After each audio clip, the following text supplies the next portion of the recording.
raika amin'ny telopolo desambra dia fanarahanay fiara io satria maninona nanomboka oktobra satria maninona nanao ataky io fiara io tamin'izany andro zany nanomboka teo dia narahana nisy ataky koa nanaraka an'io tamin'ny novambra le voalohany aloha teny anosiala le tamin'ny raika amin'ny telopolo oktobra zay asehoanainareo le vidéo ana caméra de surveillance teny tamin'izany rehefa avy eo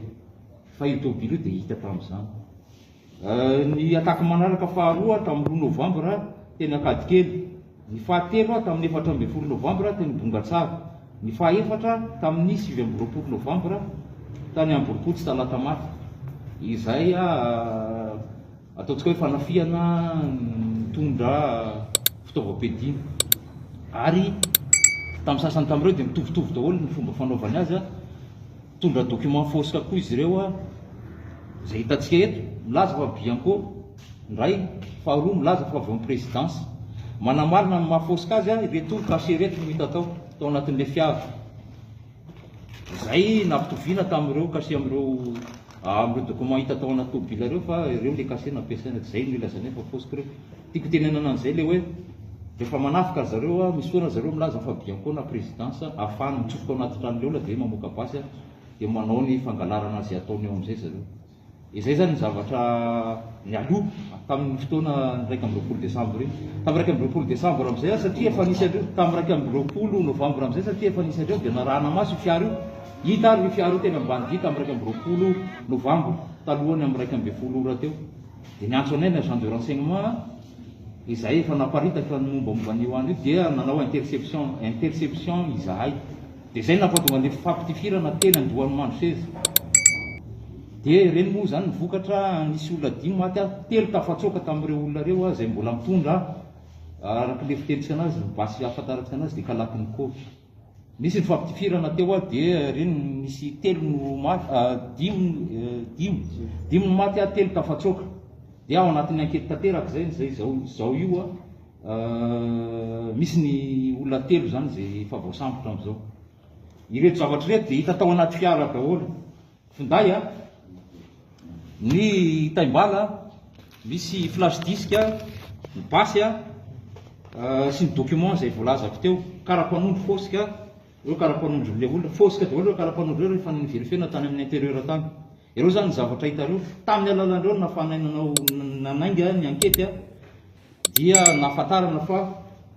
nanao an'le ataky voalazako teo daholo ireo olona reo tato anatin'reto laza zavatra be dehibe reto finday zay hitantsika eto alohantsika reto makasika an'io zavatra nitranga io ka ny zavatra tenaiko zany dia asan-jiolahy tanteraka io zavatra nitranga io fa ny olona dia manao rapprochement politique amin'le zavatra izay tsy politika ny ataonay fa enquête judiciaire enquête pénale zay efa nanaovana tatitra tany amin'ny fitsarana dia ambaraninareo zany fa asan-jiolahy ny zavatra nisy ary tsy ny voasambany fa efa nanao asan-jiolahy taloha ireo olona reo zay nafanay nanaraka tsy niidentifie an'io tomobilina io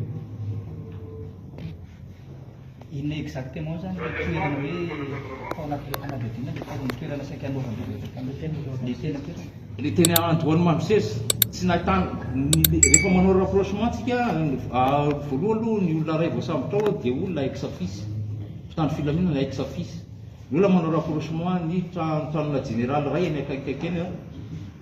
io tranona général koa dia efa nisy saika nanafika indroa efa tafiditra tao ny olona tamin'ny fandroany fa alerte ny olona tao dia moto ny lasan'le olona tao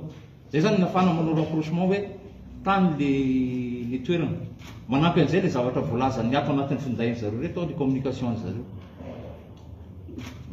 le olona telo hoe voasambotra ve zany le olona tafatsoaka telo sa ao anatin'ny fanadihadiana zay zao mbola tsy afaka milaza fa le olona reo zany dia nandray anjara tamin'reto fanafiana voalazako teo reto araka ny teny mateo misy tsy identifié olona tao anatiny sa hoe identifié talohanareo tifitra an'le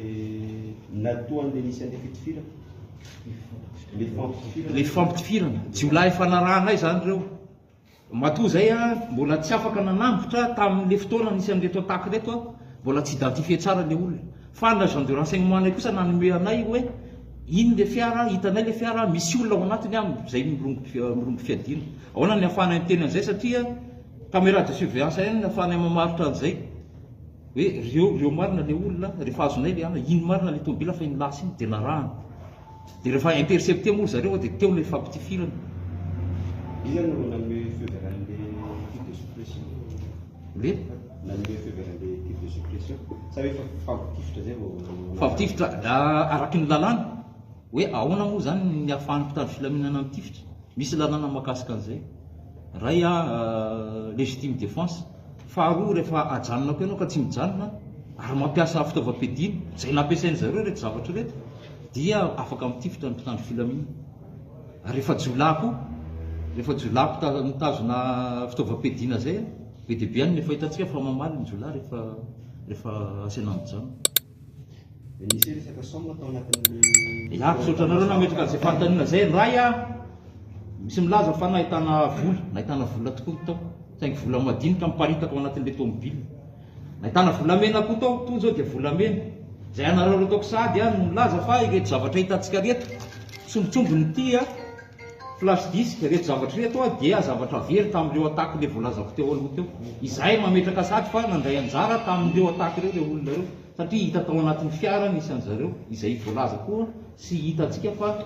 nandeha tany amin'ilay toerana nisy ataka io.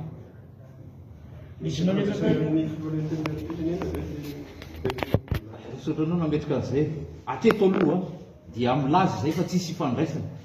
Ny toerana angamba mety tena akaikikaiky nisy anazy le toerana io fa tsisy ifandraisana aloha raha fahafantaranay azy hatreto.